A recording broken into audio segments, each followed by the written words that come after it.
Bonjour ou bonsoir à tous, vous qui regardez les vidéos, que ce soit le jour ou la nuit, ici DVD Pro Catch.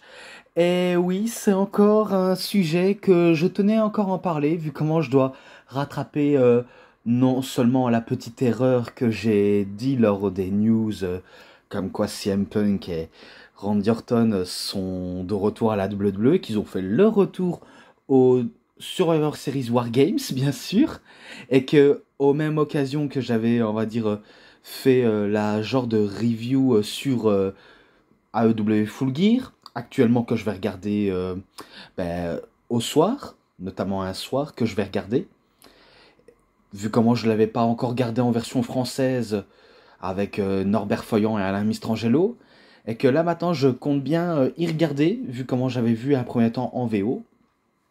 Bien sûr, c'est sur Warner TV Next, bien sûr. Donc, je sais où m'y retrouver. Et peut-être que je vous inviterai à le voir si ça vous intéresserait.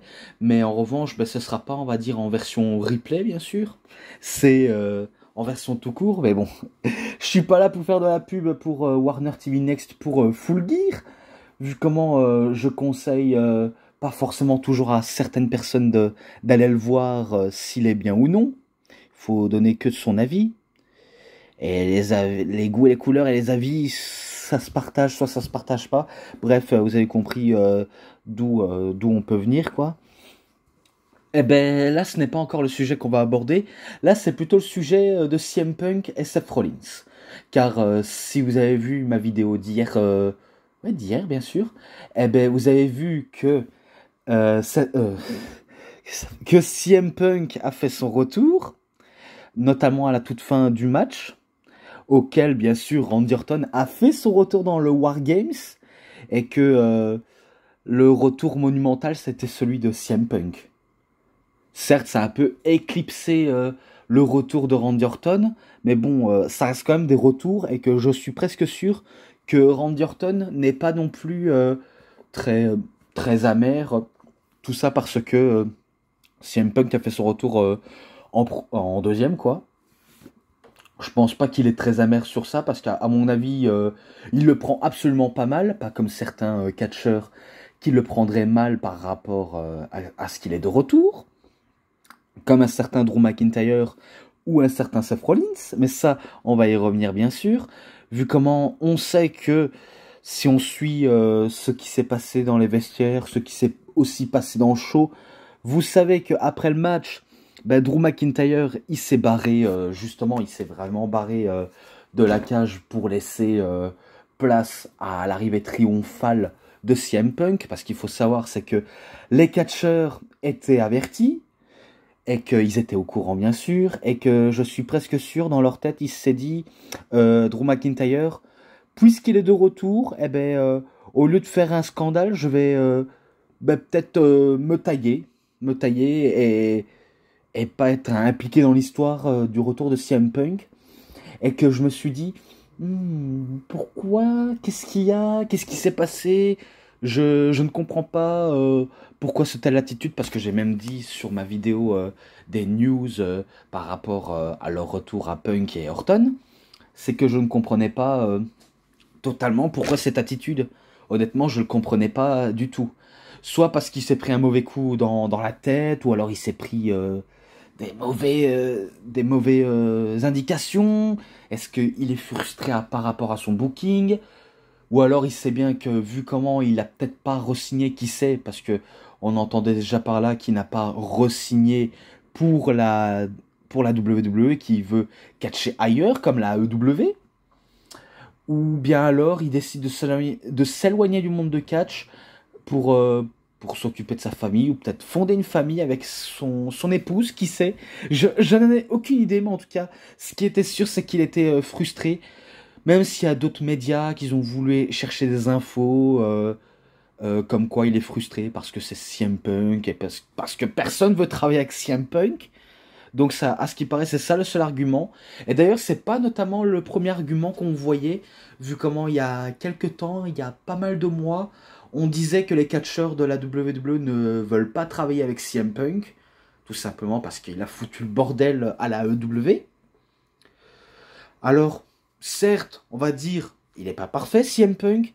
Oui, il a bien foutu le bordel à la AEW, bien sûr. Il a foutu le bordel à la AEW. Comme il y a 9 ans auparavant, il a foutu la merde à la WWE parce qu'il était frustré de son...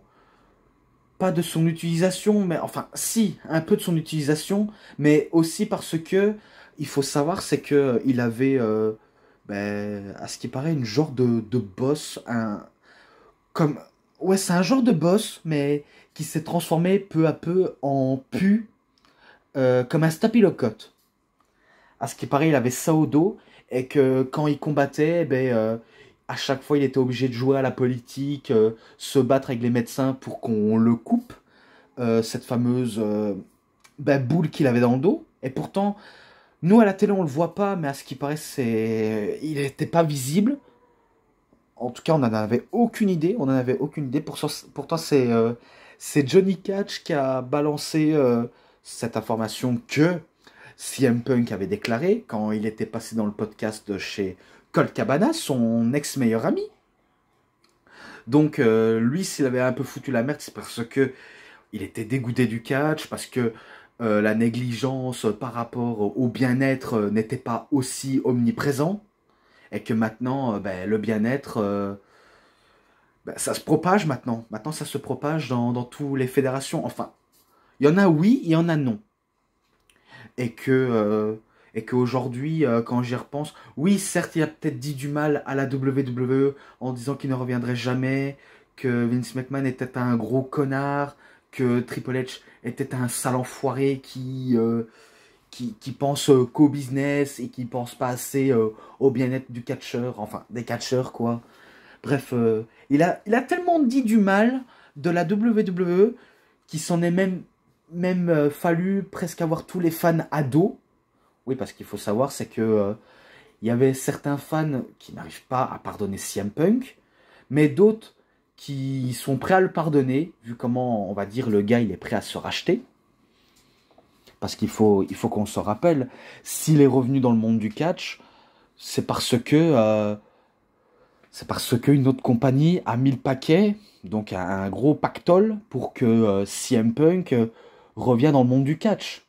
Après que ce dernier avait fait un passage qui était pourtant prometteur, mais qui s'est pas très très bien passé à la UFC, vu comment il boxait à la UFC, CM Punk. Et que, à force d'enchaîner les défaites, face à des catcheurs qui étaient... Enfin, catcheurs... Maintenant je dis des catcheurs. C'est bizarre, maintenant je dis les catcheurs à la place des boxeurs. C'est... Réveille-toi DVD, pourquoi tu dis n'importe quoi Ouais, excusez-moi. Donc c'est pas les catcheurs, c'est les boxeurs. Donc excusez-moi. Il faisait face à des boxeurs qui étaient moins connus que lui. Pourtant les boxeurs lui mettaient la pâtée. Donc les combattants de MMA, bien sûr. Et et qui s'est rendu compte par la suite qu'il était nul. Donc il s'en est rendu compte jusqu'à ce qu'il a commis des défaites, bien sûr. Mais après ça, il a plus boxé pour le MMA, il a été en tant que commentateur, qu'il était avant de se faire, on va dire, suspendre et licencié par la AEW. Mais bon, il avait d'autres budgets à côté, il avait vraiment d'autres budgets. Et que l'AEW l'a fait ramener lors d'un épisode qui avait commencé, je crois que c'était le deuxième épisode de Rampage, si je ne dis pas de conneries. Et en plus dans l'opener. Oui, carrément dans l'opener, alors que je me suis dit, ben moi, si j'aurais été eux, parce qu'en 2021, certes, la EW, jusqu'en 2019-2020, malgré la pandémie, et en 2021, et même un petit peu en 2022, ils étaient au top. Hein. La EW était au top. Là, je vais pas nier, ils étaient au top. Mais que après, en fin d'année 2022, ça s'est un peu, on va dire, ressurgi des tensions, des problèmes qu'il y avait. Du coup, les fans de la l'AEW voyaient ça d'un mauvais œil. Soit ils en voulaient à CM Punk, soit ils en voulaient à la fédération en lui-même. Bref, de toute façon, ni l'un ni l'autre est innocent. C'est tout ce que je peux dire. La AEW et CM Punk ne sont pas innocents. L'élite n'est pas innocent. Tony Khan n'est pas innocent. Il aurait pu faire son boulot comme il se devait, mais il a laissé ça passer comme ça. À mon avis, il sait pas comment gérer les situations. Alors qu'il est patron, il est censé gérer la situation. Eh ben non, ça s'est pas arrangé comme il se doit. Alors que, je vous le rappelle, CM Punk, quand il est arrivé à la AEW, il était heureux. Et que nous aussi, on était heureux de le voir. Même si certains fans de catch de la WWE ou Fédération ou n'importe quoi, c'est plus du côté de la WWE, les Made in WWE n'étaient peut-être pas contents qu'il fasse son retour à la EW parce que c'est une compagnie rivale ou alors parce que le produit ne les attire pas parce que soit ils font de la merde, soit ils font tout pour que ça soit de la merde, pour que personne qui adore voir les choses correctes voit ça d'un bon oeil. C'est peut-être aussi pour ça. Parce que maintenant, à ce qu'il est aujourd'hui, la EW, ça perd en crédibilité, hein. Ils ont perdu 3 stars, notamment Cody Rhodes, Jet Cargill et CM Punk. Et que si ça continue comme ça, eh ben, à force de faire des mauvaises erreurs de booking, et surtout en pas trouvant d'inspiration, ben, il y a de quoi. Il y a vraiment de quoi.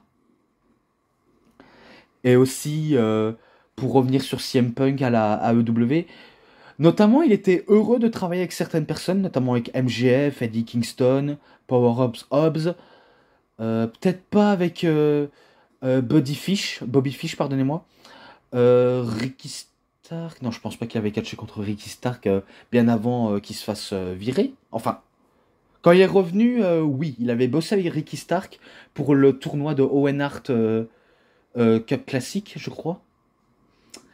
Et oh, sinon, il avait bossé aussi avec Daniel Garcia, mais que je ne voyais pas non plus Daniel Garcia venir à bout de lui, alors que Ricky Stark en est venu à bout de CM Punk, parce que CM Punk voulait l'élever en tant que méga star. C'est sûr, c'est certain.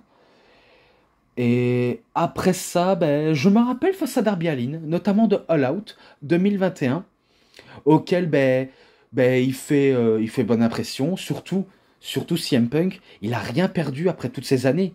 Même s'il est un peu affaibli, un peu rouillé, il a rien perdu de sa superbe. Mais en revanche, la plus grosse erreur de la EW, je pense que certains l'ont remarqué, ou alors certains n'ont même pas prêté attention, c'est de l'avoir mis champion du monde d'AEW trop tôt. Mais vraiment trop tôt. Ils ont fait une grave erreur dessus. Et en même temps, moi j'avais un peu d'espoir envers Adam Page, hein. Vraiment beaucoup d'espoir. Parce que CM Punk, quant à lui, ben, il sortait d'une rivalité passionnante, explosif, contre Maxwell Jacob Friedman, MJF. Et que c'était excellent entre un fan et son idole. Un heel plus un méchant. Donc le heel c'était MJF, qui est pour moi très très excellent. Et le face, qui est le vieux lion, qui est CM Punk. C'est, comment dire, c'était incroyable. J'ai pas d'autre explication et rien d'autre à dire si ce n'est que c'était bon. Et que après ça, ben, CM Punk devait travailler avec Adam Page pour le titre. Et que je me suis dit, tiens, il est champion. Certains vont pas être d'accord, il y en a qui vont être d'accord de voir avec un titre de champion du monde. Mais il se passait un truc, ça se voit qu'il se passait un truc. Par exemple, selon les paroles de CM Punk, je crois bien, eh ben, Adam Page, qui commençait à faire des promos shoot sans même avertir ses adversaires, notamment, il a même pas averti CM Punk, comme quoi il allait dire tel ou tel truc.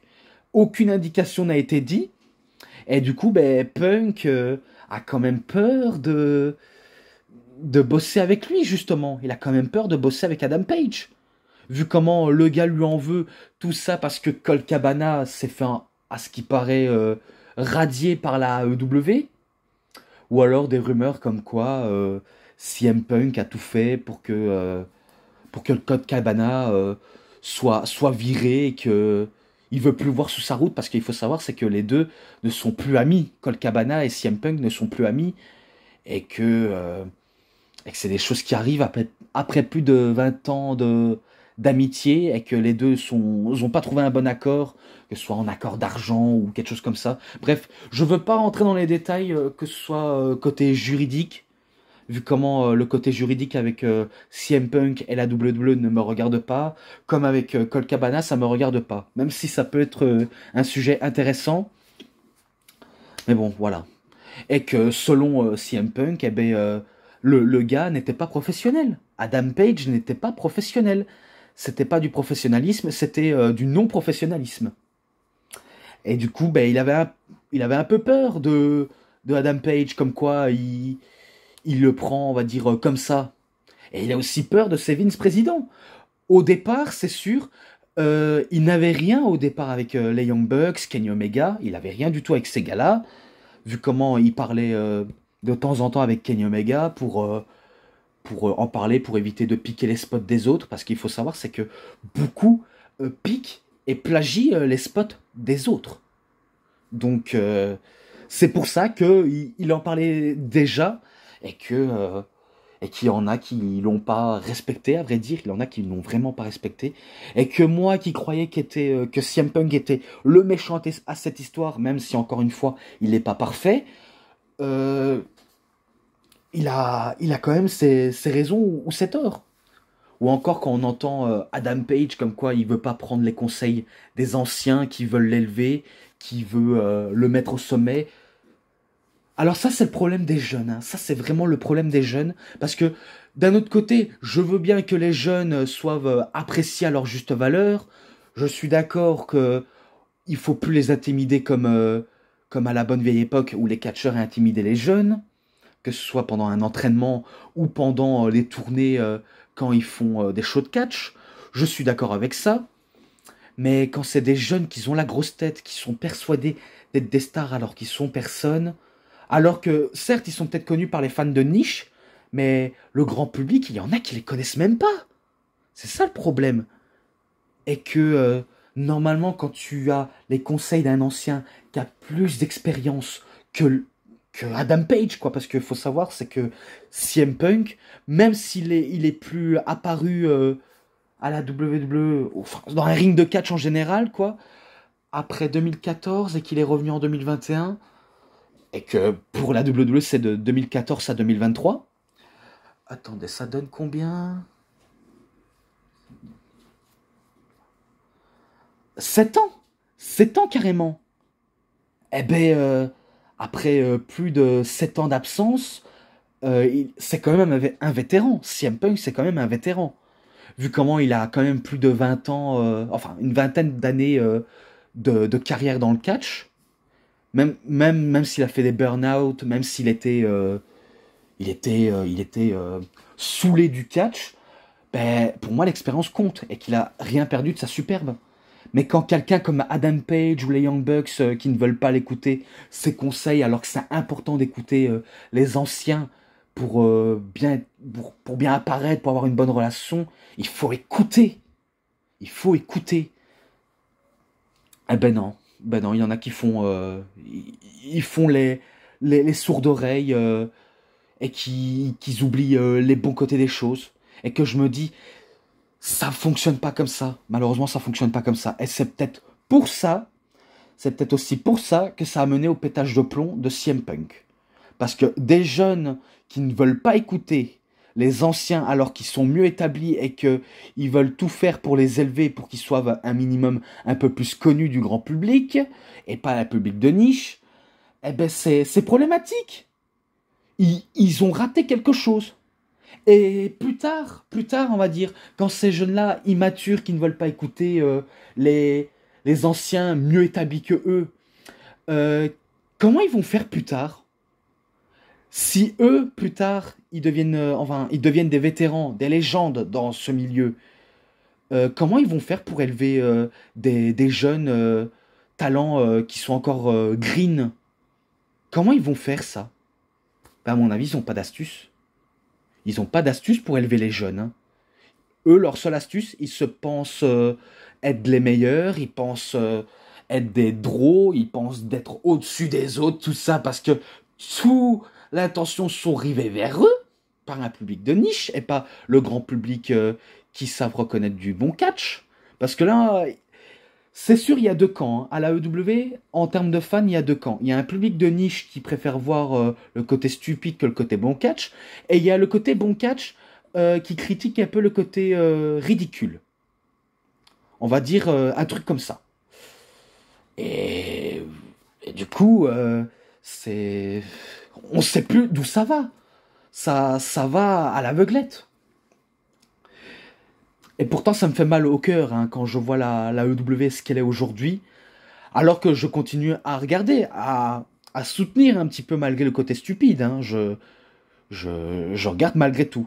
Mais que s'ils veulent faire du bon contenu, rivaliser avec la WWE, qui crée un contenu qui a... Allez, qui peut permettre d'être... je sais pas moi, rivaliser avec la WWE, qui trouve une idée passionnante, pas des histoires à la con, pas un booking mauvais. Parce que c'est ça le problème actuellement. Ou encore l'affaire avec John Moxley et CM Punk. Alors pourtant, j'adore John Moxley, hein, j'adore John Moxley, même si je trouve qu'il en fait beaucoup des caisses, le fait de saigner abondamment tout le temps, et de non sceller les coups de ses adversaires, alors qu'il peut faire mieux. Il peut vraiment, vraiment faire mieux, au lieu de faire un peu le côté stupide, parce que c'est sûr, quand je le vois actuellement comme ça, je me dis, est-ce qu'il joue un jeu, ou alors est-ce qu'il fait tout pour nier les conseils et les bonnes valeurs? Franchement, on se pose des questions. Eh bien, pourtant, il avait squashé CM Punk. Il avait squashé CM Punk comme si on était dans Rocky 3. Alors que ça n'a aucun rapport, bien sûr. Ça n'a vraiment, vraiment aucun rapport. Eh bien, pourtant, une semaine après, eh ben, c'est CM Punk qui bat John Moxley. Et que voilà comment ça a conduit au Media Scrum, où il a explosé. Il a vraiment évacué toute sa colère envers l'élite.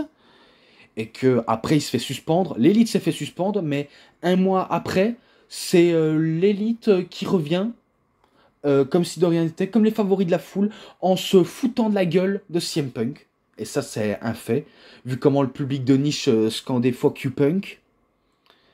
Même si c'est eux les patrons, les soi-disant patrons, ils font pas des bonnes décisions, ils font les mauvais trucs. Et c'est pas comme ça que ça doit fonctionner. Et que CM Punk, ben, l'année 2023, ben, ça n'a pas non plus été glorieux, vu comment il revient à la AEW pour un nouveau show Collision. Il envisageait ben, une histoire avec l'élite, où lui, CM Punk, faisait équipe avec FTR contre eux, donc contre l'élite. Et ben malheureusement, ils ont refusé. Mais je suis sûr que si jamais on aurait un 1 contre 1 contre CM Punk et Kenny Omega, je suis sûr que ce serait bon. Au moins, ça permet à Omega de un peu s'éloigner des Young Bucks et de prouver ce qu'il vaut et de pas trop écouter ce qu'ils font ses copains, quoi. Mais non, il a écouté par stupidité, quoi. Donc il revient avec la ceinture qu'il n'a jamais perdue de la EW, auquel il met un gros X sur le E, et que voilà, il lance ses fameuses histoires lors de collisions, auxquelles il adore travailler avec certaines personnes, notamment avec Ricky Stark, Samoa Joe, notamment son vieux ennemi de l'époque, mais qui sont amis dans la vraie vie. Et qu'après, il y a eu une histoire avec Jack Perry, lors de Wembley, lors d'histoire des verres du pare-brise de voiture, et que CM Punk, ça lui a pété un câble, et que il s'est dit en lui-même, encore un jeune con qui préfère écouter les autres jeunes cons que les anciens. Et que selon Tony Khan, il avait peur pour sa vie, pour sa santé. Au lieu de dire ça, il devrait se concentrer sur son produit, sur son entreprise que son père, le milliardaire, a investi en la EW. Il devrait plutôt se soucier de ça que sa vie. Parce que rien à entendre ça, c'est lunaire et déjà c'est ridicule rien qu'à entendre. Et du coup, ben, on a affaire aussi à allez, un président, un PDG de son entreprise qui est un idiot. On disait déjà de Vince McMahon que c'est un idiot, mais au moins c'est un businessman qui sait ce qu'il fait. Même s'il n'a pas toujours eu des bonnes relations, même si je ne suis pas un grand fan de ce monsieur, je reconnais que il a, il sait comment ça fonctionne le business, que Tony Khan ne sait même pas comment ça fonctionne un business. C'est c'est de l'incompétence totale. Donc il le vire, et après des mois, certains pensent qu'il pourrait revenir à la WWE, d'autres y croyaient et d'autres n'y croyaient pas. Même moi, j'étais entre oui et non, mais pourtant je laissais le bénéfice du doute parce que pour terminer sur un virement comme ça dans une autre compagnie et que il peut pas rester tout le temps amer envers la compagnie auquel il a beaucoup craché dessus, parce que oui, il a beaucoup craché dessus, eh ben il peut pas rester sur une note aussi négative. Donc et en plus le secret est bien gardé, hein, même si on se demande toujours à qui Shinsuke Nakamura s'adressait. Il y en a qui disaient que c'était une balle pour CM Punk. Moi, je pensais que c'était pour CM Punk aussi. Ou encore, on entendait déjà peut-être une possible apparition de Kenta, parce que lui aussi fait le Go to Sleep. Et que Shinsuke a fait le Go to Sleep, qui fait paraître à CM Punk ou à Kenta. Donc c'est peut-être possible.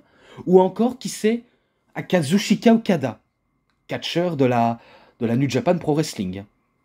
Pourtant, j'aime bien Kazuchika Okada, mais je crois pas qu'il irait à la WWE, même si certains fans de catch en général en rêveraient de voir.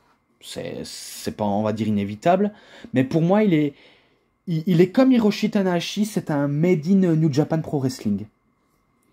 C'est un peu comme John Cena et Randy Orton, ce sont des made in WWE. Et d'autres catcheurs aussi.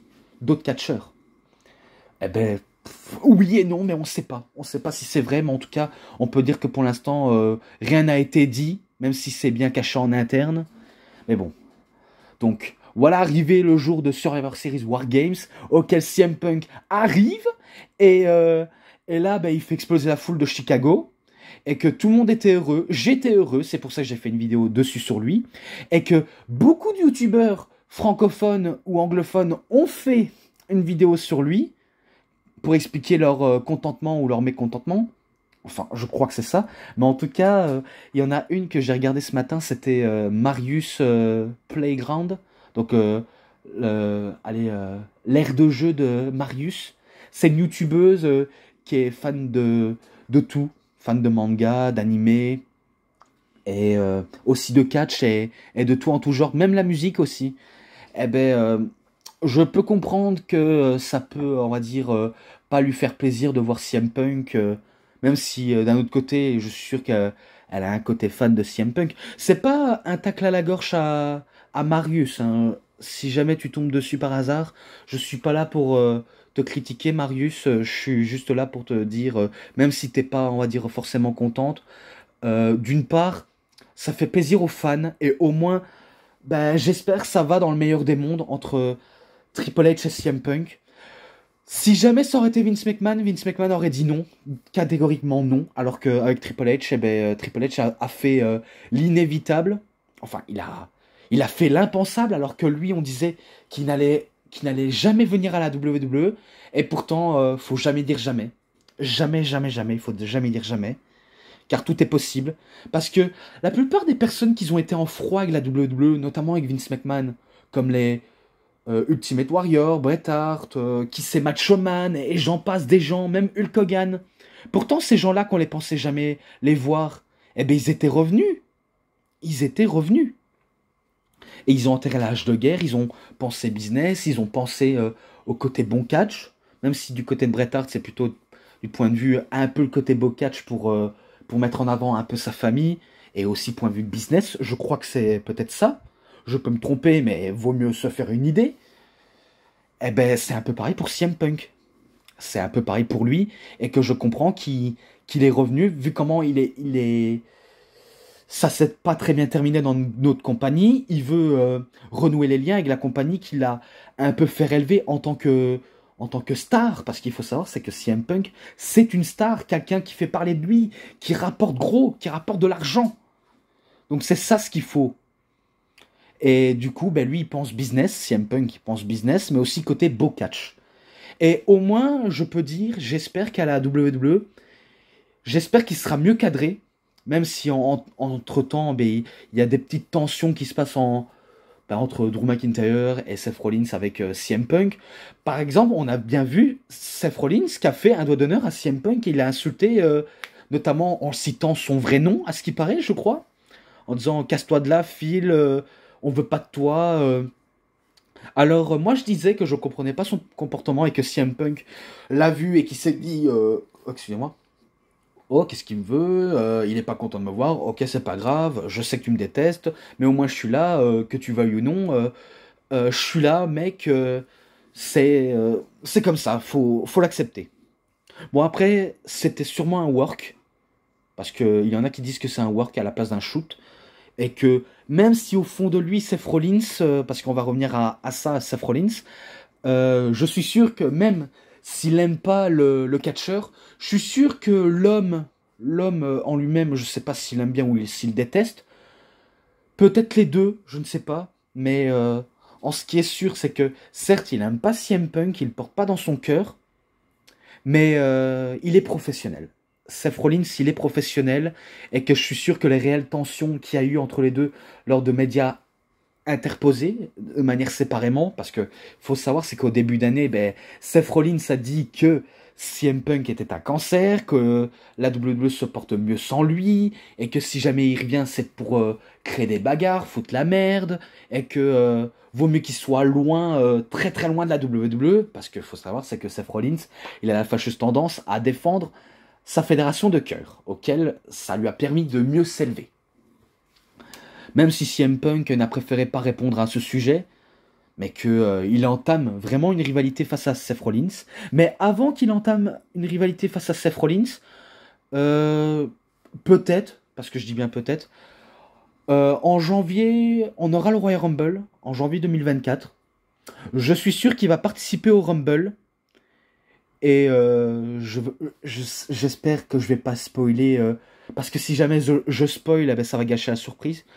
Si jamais il gagne ou pas le Rumble, parce que je veux pas donner des idées à certains, si jamais il gagne le Rumble, eh ben peut-être qu'il va au main event de la nuit 1, vu comment la nuit 2, ça va être sûrement Cody Rhodes, Roman Reigns, qui sait? Ou qui sait, les plans changent. C'est possible que les plans peuvent changer, du jour au lendemain ça peut changer. Mais si jamais ça change, on pourrait peut-être se dire, ouais, ça pourrait plaire, oui, mais après, est-ce que ça va peut-être plaire à certains? Non, non. Parce qu'il faut savoir, c'est que je vois mal CM Punk revenir à la WWE, être en rivalité face à Seth Rollins directement, et qu'il bat pour le titre. Ouais, parce que selon Marius, elle a peur que CM Punk affronte directement Rollins et qu'on lui offre le titre sur un plateau, alors que selon les médias, il serait part-timer, ou alors à plein temps, qui sait. Mais on ne sait pas. Donc, j'ai pas plus d'informations que ça, mais je pense pas qu'il serait un champion absent. Je n'espère pas, parce que si jamais il fait à l'instar de Brock Lesnar, de Ronda Rousey à l'époque, et qu'il devient absent, je pense que ce serait peut-être une bonne ou une très mauvaise idée. Il y en a qui diraient que c'est une très très mauvaise idée. Qui a tort, qui a raison, je ne sais pas, à vrai dire. Mais bon, mais en tout cas, je vois mal CM Punk d'être en rivalité tout de suite avec Seth Rollins pour le titre et qu'il bat tout de suite. Parce que pour ça, il faut une construction. Il ne faut pas faire comme à la EW. Certes, à la EW, il avait des chances de devenir champion du monde, mais il fallait une construction sur, je sais pas, 1 ou 2 mois, qui sait. Eh ben non, ils l'ont mis sous le grand bain. Et que c'est comme ça que CM Punk était un peu... certes, il est un peu content d'être champion, mais qui, d'un autre part, il était frustré de travailler avec Adam Page. Et que je suis sûr que ça va très bien se passer entre lui et Seth Rollins. Je suis presque sûr. Donc, CM Punk est un professionnel, Seth Rollins est un professionnel, il l'a prouvé face à Riddle. Pourtant, Seth Rollins, il n'a pas Riddle dans son cœur, hein, je tenais à vous le dire, vu comment Seth Rollins déteste Matt Riddle par rapport à son ex-compagne qui l'avait clashé sur les réseaux. notamment en clashant sa femme Becky, et que Matt Riddle a pris part à cette petite clash verbale sur les réseaux sociaux. Bref, des histoires comme ça, vous voyez de quoi je veux parler. Ou encore, qui sait, CM Punk être en rivalité face à Drew McIntyre et que lui aussi jouerait là-dessus, comme quoi il n'est pas content de le voir et que personne veut le voir, qui sait. Ça pourrait peut-être le faire. Et que pour Punk, eh ben, on attendra une rivalité face à Seth Rollins à WrestleMania 40. Mais au moins, moi qui n'étais pas, on va dire, au courant au début, maintenant j'essaie de rattraper ce petit erreur. De toute façon, des erreurs, tout le monde en fait. J'en fais, vous en faites. Voilà. Donc je tenais vraiment à parler sur ça. Et que j'espère qu'ils vont faire les choses bien. Et que au moins ça compenserait les années de frustration de CM Punk. Et je ne pense pas, j'espère pas, et je veux pas de tout cœur, qu'il a des disputes, qu'il ait des bagarres en coulisses. Parce que je suis sûr que la WWE va mieux l'encadrer. Parce qu'il y a 10 ans ou une dizaine d'années en arrière, il n'était pas très bien encadré. Et que maintenant je suis sûr qu'il s'est un peu calmé. Donc on espère. Dites-moi si vous êtes d'accord ou pas, si vous êtes d'accord de me mettre des messages. Si vous voulez pas me mettre des messages, ben, ça vaut pas la peine de répondre. Donc voilà. Et avant que je termine cette vidéo, vu comment j'ai déjà assez terminé sur le sujet futur affrontement entre CM Punk et Seth Rollins pour le titre mondial, qui sait s'il est champion, on verra bien. Même si j'avais un peu dit par rapport à Total Kawada de le remercier pour mon cadeau, je sais pas s'il a vu le message que j'ai fait en vidéo lors des news que j'ai fait, ou alors est-ce qu'il a vu, ou alors il n'a pas réagi, je ne sais pas. Mais tout ce que je sais, c'est que voilà, je le remercie de tout cœur, je suis très poli. Même si j'ai fait une vidéo qui va pas tarder, ça concerne un autre sujet hors sujet de la chaîne, parce que notamment la news que j'ai sortie, c'est hors contexte. Parce que celui-là, c'est hors contexte. C'est celui-là que je suis en train de faire, c'est un hors contexte. Même on va dire, la vidéo que je suis en train de faire, qui est un hors contexte, qui est aussi un hors sujet, quoi. De toute façon, hors contexte et hors sujet, c'est exactement les mêmes. Au moins, bah, j'en dis pas plus, mais je sais que je vais peut-être mettre en ligne, qui sait, demain ou après-demain, ou jeudi, je ne sais pas. À vrai dire, je ne sais pas. Vous verrez par vous-même. Vu comment j'ai quand même réagi par des vidéos. J'ai quand même fait des vidéos pour vous faire plaisir. Et que au moins, j'espère que ça vous fait tout autant plaisir que je parle autre chose que des DVD de catch. Parce que c'est vrai, ces temps-ci, je n'ai que parlé des DVD de catch. En même temps, j'ai ça comme sujet. Je ne parle que des DVD de catch. Je ne parle que de catch en DVD. Et à vous spoiler, vu comment je fais que spoiler qu'est-ce qu'il y a dans les DVD du fait que je me fais pas striker. Ah, depuis tout à l'heure, j'ai le hockey. Ça devient insupportable. Ça devient insupportable que j'ai le hockey, mais c'est pas grave. Mais au moins, vous avez compris. Donc, j'espère que ça vous plaît de voir que je fais d'autres vidéos que ça. Et je sais que dans pas très très longtemps, qui sait en décembre, je ne dirai pas quel jour de plus que je vais faire une vidéo, mais je sais que je vais faire un vidéo, le bilan de 2023, auquel je vais beaucoup jacter. Et ça, je le sais, je vais beaucoup jacter sur ça. Même si ça durera 1 heure ou 2 heures et quelques, du fait que je parle de autres sujets ou encore un autre sujet qui m'a marqué cette année-ci, que ce soit dans mes vidéos où je parle de CD ou d'événements ou je ne sais pas moi, des trucs comme ça que je peux sortir. Voilà, vous avez compris. Vous avez compris. Donc peut-être ce sera les futures vidéos à venir. Et surtout, ben, la vidéo sur mes cadeaux de Noël. Unboxing, si je peux appeler ça. Je pourrais le faire aussi. Après, en période de fin d'année et début d'année, donc la fin d'année 2023, début d'année 2024, je pourrais faire une vidéo sur une review, enfin je ne sais pas quoi. Vous verrez par vous-même. Mais bon, on verra bien. On verra vraiment bien. Pour l'instant, ben, je m'arrête ici. Donc j'espère que ça vous aura vraiment bien plu. Donc c'est tout pour cette vidéo sur un futur affrontement entre deux catcheurs tout aussi populaires et légendaires. Donc c'était DVD Pro Catch. J'espère que ça vous aura énormément bien plu. Voilà. J'espère que ça vous aura énormément bien plu de cette vidéo. Si vous avez bien aimé, bien sûr. Et si vous avez aimé cette vidéo, vous savez ce qu'il vous reste à faire. Likez la vidéo, commentez, partagez, abonnez-vous à ma chaîne et cliquez sur la petite cloche pour avoir plus des notifications des prochaines vidéos. Et moi je vous dis bonne journée, bonne soirée à tous, au revoir à tous et au revoir à tout le monde pour une prochaine vidéo. A plus à tous les fans de catch. Allez, bye bye tout le monde.